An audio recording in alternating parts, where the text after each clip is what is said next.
जय महाकाल। जटाधारी बाबा भोले भंडार आपके समस्त संतापों का शमन करें, इसी कामना के साथ मैं आनंदाचार्य आप सभी का स्वागत करता हूं। दर्शकों, मैं आनंदाचार्य एक बार फिर से आप सभी के साथ एक महत्वपूर्ण विषय को लेकर जुड़ा हूं। आज मैं आप से सभी नवग्रहों की प्रतिकूलता और उनके लक्षणों के बारे में बात करने वाला हूं।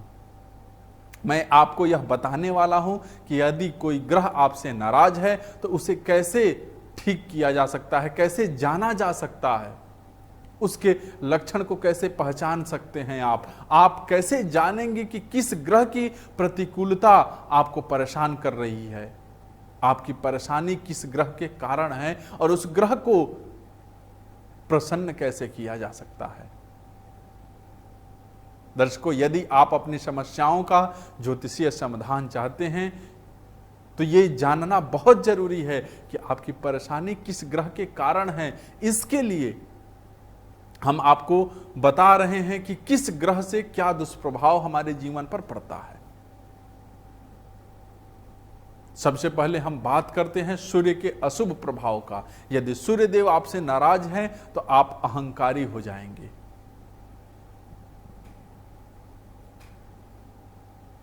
अहंकार इतना अधिक होगा कि आप स्वयं का नुकसान करते जाएंगे। आप किसी संपत्ति या कानूनी विवाद में फंस जाएंगे। प्रतिकूल सूर्य के लक्षणों में पिता के घर से अलग होना, दांत, बाल, आंख और दिल का रोग होना, सरकारी नौकरी में परेशानी आना, पत्नी से दूरी बनाना, अपने से बड़ों के साथ विवाद उत्पन्न होना, कानूनी विवादों में फंसना, संपत्ति विवादित होना, सरकार की ओर से नोटिस मिलना और सरकारी नौकरी में परेशानी आना शामिल है। दर्शकों, वहीं बात चंद्रमा के अशुभ प्रभाव की करें तो इसके लक्षणों में घर परिवार में सुख और शांति की कमी होना, मानसिक रोगों का होना, बिना कारण किसी भय और घबराहट की स्थिति बनना, मां से दूरी हो जाना, सर्दी जुकाम रहना, छाती संबंधी रोगों का बना रहना, कार्य और धन में अस्थिरता रहना, ऐसे लक्षण शामिल होते हैं। दर्शकों, अत्यधिक क्रोध और चिड़चिड़ापन मंगल के अशुभ प्रभाव में से एक है। भाइयों से मनमुटाव और आपसी विरोध मंगल के कारण ही होता है। रक्त में विकार होना और शरीर में खून की कमी मंगल ग्रह के कमजोर होने की निशानी है। जमीन को लेकर तनाव और झगड़ा होना, आग में जलना, चोट लगते रहना, छोटी छोटी दुर्घटनाओं का होते रहना भी मंगल के अशुभ प्रभाव के कारण ही होता है।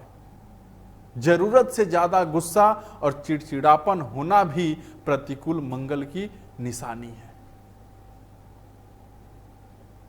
दर्शकों, सूर्य, चंद्रमा और मंगल के बाद अब मैं बात बुध के अशुभ प्रभाव की करूंगा। आप सभी को बताऊंगा कि बोलने और सुनने में परेशानी होना, बुद्धि का कम प्रयोग होना, आत्मविश्वास में कमी होना, व्यापार में घाटा होना, माता का विरोध करना, शिक्षा में बाधाएं उत्पन्न होना बुध के अशुभ प्रभाव के लक्षण हैं। बुध यदि अशुभ होता है तो जातक को अच्छे मित्र भी नहीं मिलते हैं। दर्शकों, अब बात मैं गुरु की करूंगा। गुरु के अशुभ प्रभाव की बात करूं तो इनके अशुभता के कारण व्यक्ति को समाज में मान सम्मान नहीं मिलता है। गुरु की शुभता के लक्षणों में बड़े बुजुर्गों से उलझना पड़ता है।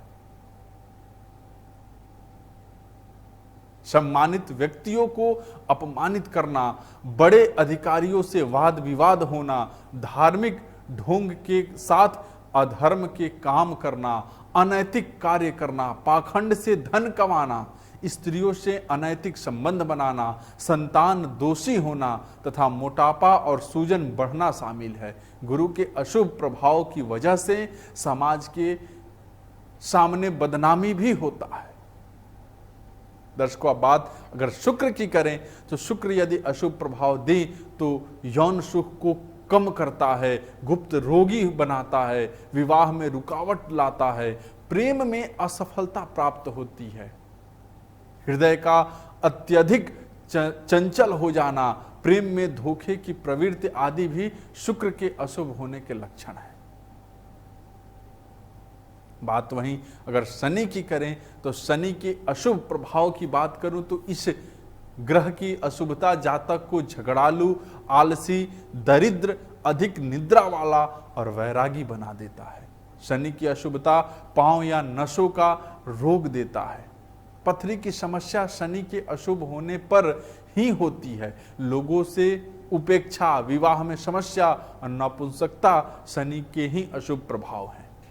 अब बात राहु और केतु की करूं तो नशा और मांस मदिरा का लती होना, गलत कार्यों को करने का शौक होना, शेयर मार्केट से हानि होना, घर गृहस्थी से दूर होकर अनैतिक कार्यों में जुड़ना, अपराधों में संलिप्त होना, फोड़े फुंसी जैसे घृणित रोग का होना राहु के अशुभ प्रभाव के लक्षण हैं। केतु के और अशुभ प्रभाव के कारण जातक अत्यधिक क्रोधी हो जाता है, शरीर में अधिक अमलता होना, पेट में जलन रहना, चेहरे पर दाग धब्बे का होना केतु अशुभ प्रभाव के लक्षण हैं। केतु जब रुष्ट होता है तो व्यक्ति किसी न किसी प्रकार के ऑपरेशन से जरूर गुजरता है। अब नाराज ग्रहों को कैसे मनाएं, इसके बारे में हम अगले कार्यक्रम में जरूर समझेंगे। आज के लिए बस इतना ही। आप सबका बहुत बहुत धन्यवाद। जय महाकाल।